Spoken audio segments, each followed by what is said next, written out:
Hello and welcome back to Starside Cafe, and we're looking at some more Overwatch anniversary event stuff. Back to join me with this stuff is Aaron. Hello. Hey, and I'm Zach, and we're looking at Dr. Junkenstein's Revenge this time. This is normally the Halloween event. Explain this to me. I have heard the phrase Dr. Junkenstein over the years, but I have no idea. The one and only Dr. Junkenstein. So I wish you could hear this because the sights and sounds of this is really what works so well. There's like a narrator that's narrating the whole thing, and it's super quirky and fun. And so basically, I guess the story of it is that behind us, there's a door to the castle. You can see up at the top, it says, defend the door, wave 1 of 12. And there's like, you can see the sort of health bar for it. And so I guess the story is that, if I recall correctly, is that Dr. Junkenstein, who is just a character being played by, what's his name? Junkrat. And he has like raised this like zombie army that's like this robotic zombies, I guess. They're called Zombardiers or something like that. Or Zomniks. And so is this a real Reaper? Is this a real person? No. So he calls in these. So this is all. It's essentially just a wave-based cooperative horde mode style thingy. And I really enjoy those kinds of modes. So I was actually. It's a nice change of pace from like the competitive, Overwatch stuff. Yeah. Because you don't have to worry about whether you're skilled enough to take down another human opponent. You can just, take down. And he sends his rip tires still, so you have to take those down because they'll do a lot of damage to the door. But yeah, originally you had your pick of 4 different characters, and they were McCree and Anna, who is somebody you've not played, who's the healer of the group. And then you have Hanzo was the other one, and then Soldier as well. So, but now I don't know if they did this for the last event and they just kept it that way, or if this is a new thing, but they have more characters that you can play as now, because obviously I'm playing Zenyatta, which is not something that you could do previously. I don't know if you could do it in the last one. I don't remember if I played Dr. Junkenstein's Revenge this last Halloween or not. I usually do, so I can't remember. But yeah, also Torbjorn there has set up his turret. So obviously he would be a very helpful character to have in this sort of situation, because he can set up a turret, which gives you just extra firepower. And obviously Hanzo being able to send his ult, like just to take out everything down the main walkway there, is super useful. But yeah, so yeah, Dr. Junkenstein will like revive heroes, I guess, like enemies. Like, who does he bring in? Like, we just saw we were fighting what's his name, Roadhog. Yeah, and also I guess on Anna floating around, or not Anna, Farah. No, I don't think Farah's involved. Was that not Farah floating around? No, it was what's his name with the shotguns that we were just talking. Reaper. Yeah. So Reaper, and then he'll bring in Symmetra, and she'll like. And he also pops up, so he'll be up in that top corner, just like shooting at you. So you have to take him down.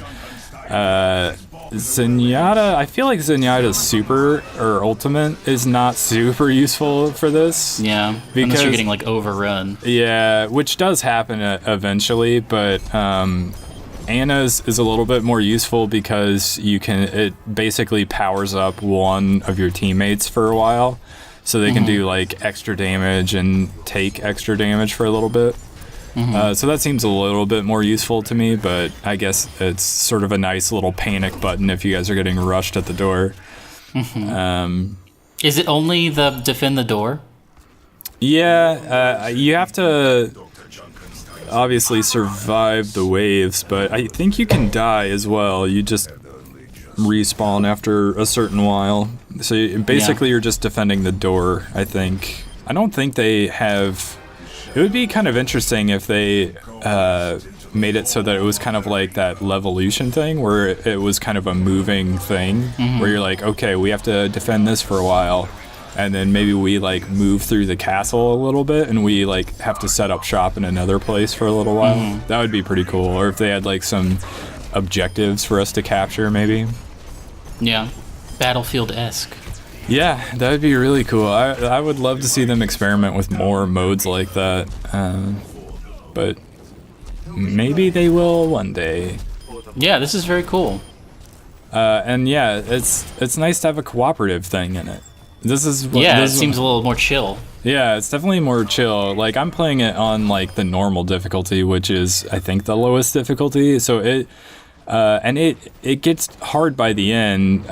It's not terribly difficult to complete like the 12 waves, but then you get like bonus waves after that, so you can just sort of like test yourself to see how far you can go.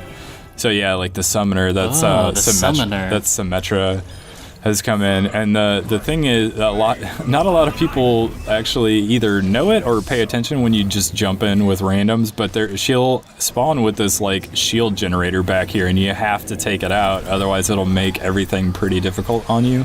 So I would always go take it out, and it seems like pretty much all the randoms I ended up joining up with did not ever think to do that, and like it'll get to the point where Dr. Junkenstein will start calling in multiple versions of his enemies at a time. So like you'll be dealing with 2 Reapers and 2 Roadhogs and 2 Symmetras.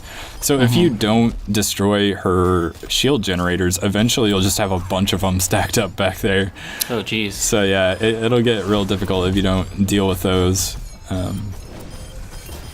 But yeah, it's and I think the last hero that he brings in is Mercy. So that's weird. It makes it a little more challenging because Mercy, when he does call her in, she'll just like latch on to one of the Roadhogs and make it really hard to kill him. So you have to go try to track her down and take her out before you can kill the Roadhog. But the Roadhog is obviously like shooting you at close range, so it gets kind of challenging. And this is crazy. The nice thing about these cooperative modes, because there was also cooperative modes during the spring event, like there was what was it? The Retribution one and what is that? The Uprising one, which I put up gameplay on our channel, which you should watch. But I think those modes are also available during this anniversary event if you haven't played them yet. They're fun, they're cooperative things. Those are a little bit more like you start here and you have to defend this for a while, and then you have to move forward a little while and go to a different spot, and then you capture a different point and you have to defend that for a little while, and then you move to a different spot. So I guess that one is maybe them doing that thing that I was asking for earlier. Yeah. I don't know why I didn't think about it, but what was I saying before I got distracted by that? Oh yeah. So the fun thing about these cooperative events, and the reason why after the spring one with the Retribution event, they had it so that there was a mode that was like the story-based one where you would get the cutscenes and you had the 4 specific heroes that you were sort of confined to using, and you just had to, everyone would have to pick one of them. Yeah. And then they had another version of it that didn't have the story elements, like it didn't have any of the cutscenes or anything, and you could pick any of the heroes that you wanted to play. And I was like, oh, that would be super cool, let's do that mode. But I quickly realized that if you do that, you'll eventually get stuck with people who don't realize how important it is to have like a balanced team. Yeah. So like nobody will play healer, and you'll end up struggling because everybody wants to go with like one of the assault classes. That sounds awful. That sounds like regular Overwatch. Yeah, so that is why I ended up preferring the story-based mode, because then at least, you know, we would have all the roles that we needed filled. And so that's kind of why I like these cooperative things, because they give you a chance to like try out different characters in like an interesting setting. Like I almost never play Zenyatta. So I thought, you know, why not? It's fun to try out a new character and test them out. And like I had never played Anna before either. But she's like a healer with a sniper, right? Yeah, so the way her gun works is it's a sniper rifle, but if you shoot your teammates, it heals them. And if you shoot an enemy, it does like a light damage over time a little bit. So it's not like you're going to snipe somebody in the head. Like, see, look at this. Nobody took out the shield generators. But yeah, it's an interesting weapon. And then she also has this grenade that if she hits like multiple teammates with it, it'll like heal them all really quickly and give them maybe a little bit of a barrier. I'm not sure exactly, I don't remember, but it definitely heals them super quickly. But if you throw it and you hit enemies with it, it's kind of like Zenyatta's Discord orb, where they take extra damage for a while. Oh.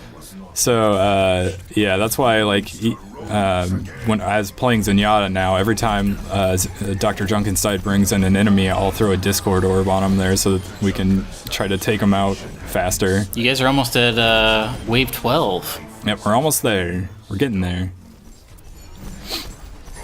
But yeah. Can you be all McCrees? No, so that's the other thing is once one player selects a hero, they're like locked out, and they're like you can only have first serve. You can only have one of each. Yeah, so it is first come first serve, just like regular Overwatch. So if you're jumping in, you're like, I really want to try out this hero.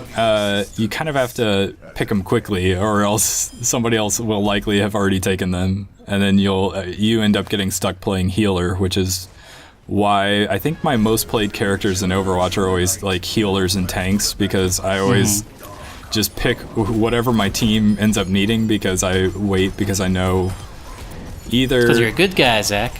Well, but I also kind of enjoy playing the support role.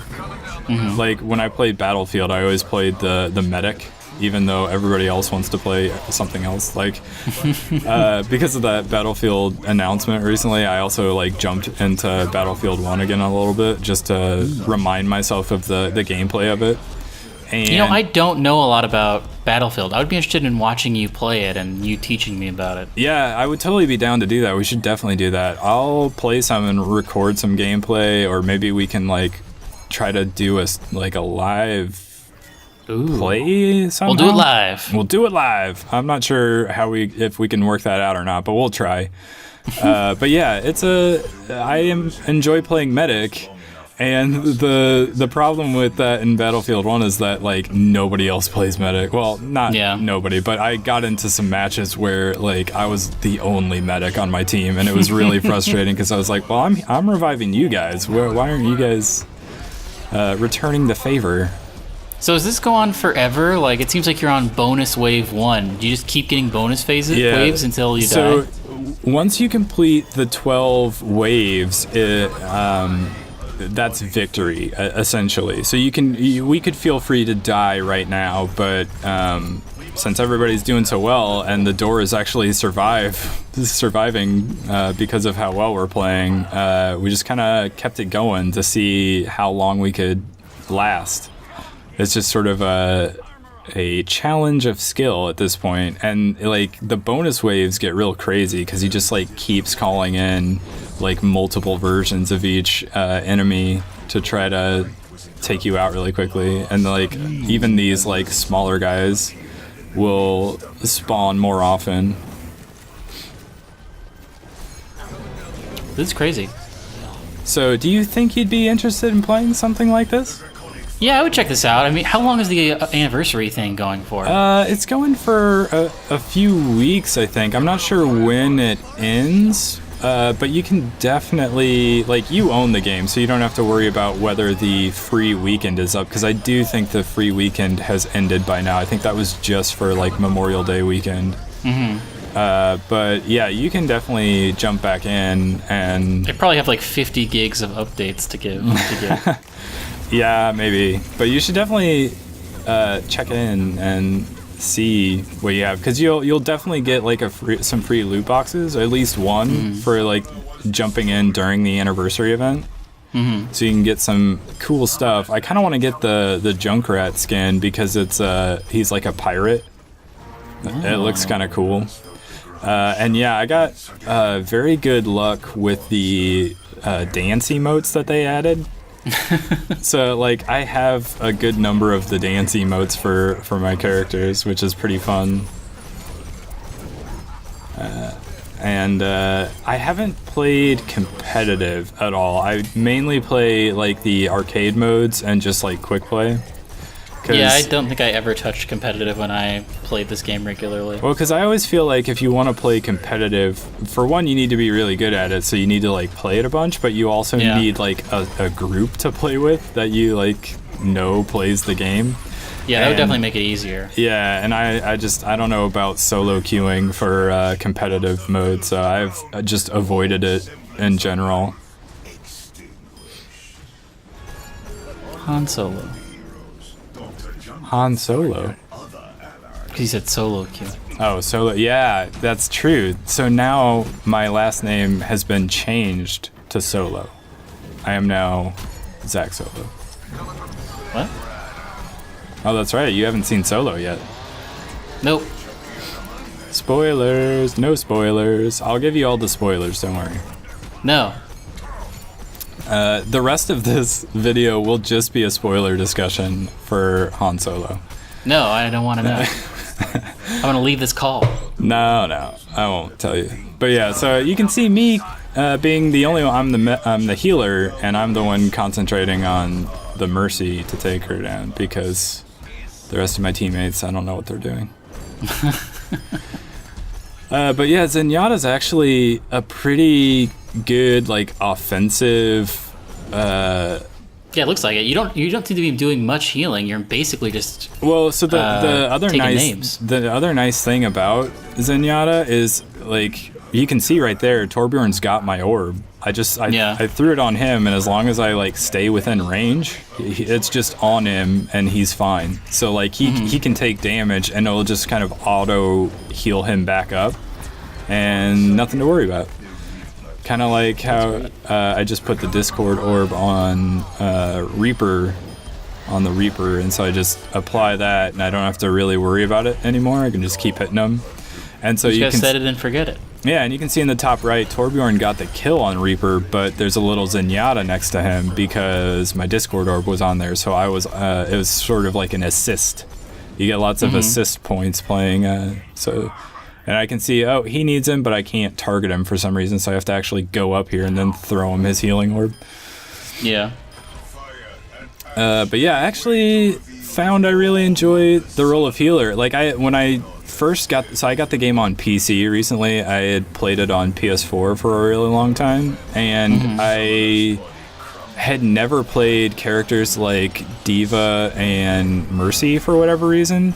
And then randomly, I guess it was because of the spring event where one of the game modes, Mercy's one of the playable characters, so I like got my first taste of playing that character, and I was like, oh, she's actually kind of cool. So I started playing that character, and then I kept playing her in quick play for a really long time and had a lot of fun with that. And then I was like, I know we need a Diva on my team in another like quick play match I was playing, and nobody was playing her. Like nobody was playing tank at all. And so I was like, well, I guess I have to do it.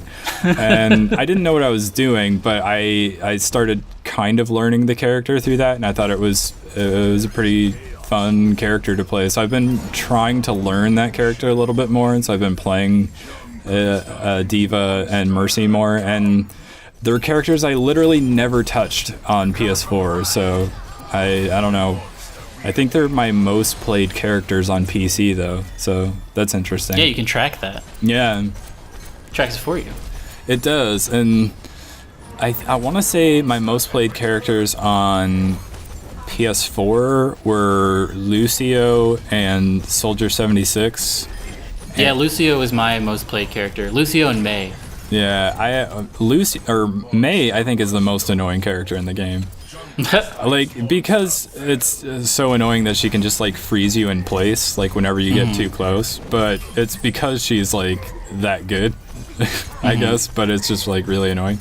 But yeah, so my most played characters I think were those guys, and then for tank it was probably either Reinhardt or Zarya.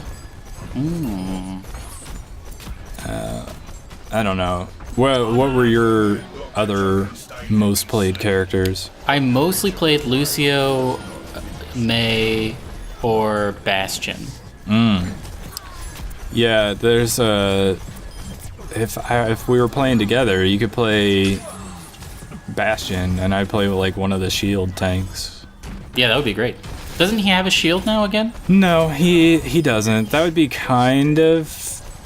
Well, I think he did at one point, like during one of the like early betas for the game, and they were like, "No, that's too cheap and it's too powerful for him," so they like got rid of it. And yeah, but you have tanks that as long as you coordinate, you kind of get that anyway. So it's a good combo. It is, and I actually got into a quick play match the other day where I was playing Mercy so that we had a healer, and I was doing like the damage boost for Bastion, and somebody else was, I think, playing Orisa, one of the newer tanks that I don't think you've played. And she can like shoot down a shield. It's not mobile, but she can just like shoot it in front of somebody, and it will stay there for a while. So we won that game because Bastion was like doing so much work because he always had shielding and like not only healing but also like damage boost. So that was pretty fun. Seems like you guys are never gonna lose. The door's almost dead. You can see it there at the top. Oh yeah. But I was gonna say something else. Oh yeah, like it's important to play as a team, and it's also important to know like what the counters are. And the way the game has changed recently is there's like this new healer who's kind of also like a support character that has a little shield. She's like mini Reinhardt, but when she hits people with her like melee weapon, it heals her and people around her. And so like you can't really get close to them, so like playing characters like Tracer and Genji don't really work against her, but I still see people trying to do it. So you have to like be aware of that kind of thing and be smarter about how you play. And I don't think people have quite figured it out yet, unfortunately. That was the best part about Overwatch, is like figuring out the counters to things. Yeah. Ooh, playing as McCree would be very fun on this map because like there's so many targets on screen. Yeah, you rack up some big multi-kills. Anyway, cool. Thanks for showing me. Yeah, that is Dr. Junkenstein's Revenge, and we should definitely play it together sometime. Yeah, sounds good. See you next time. Goodbye.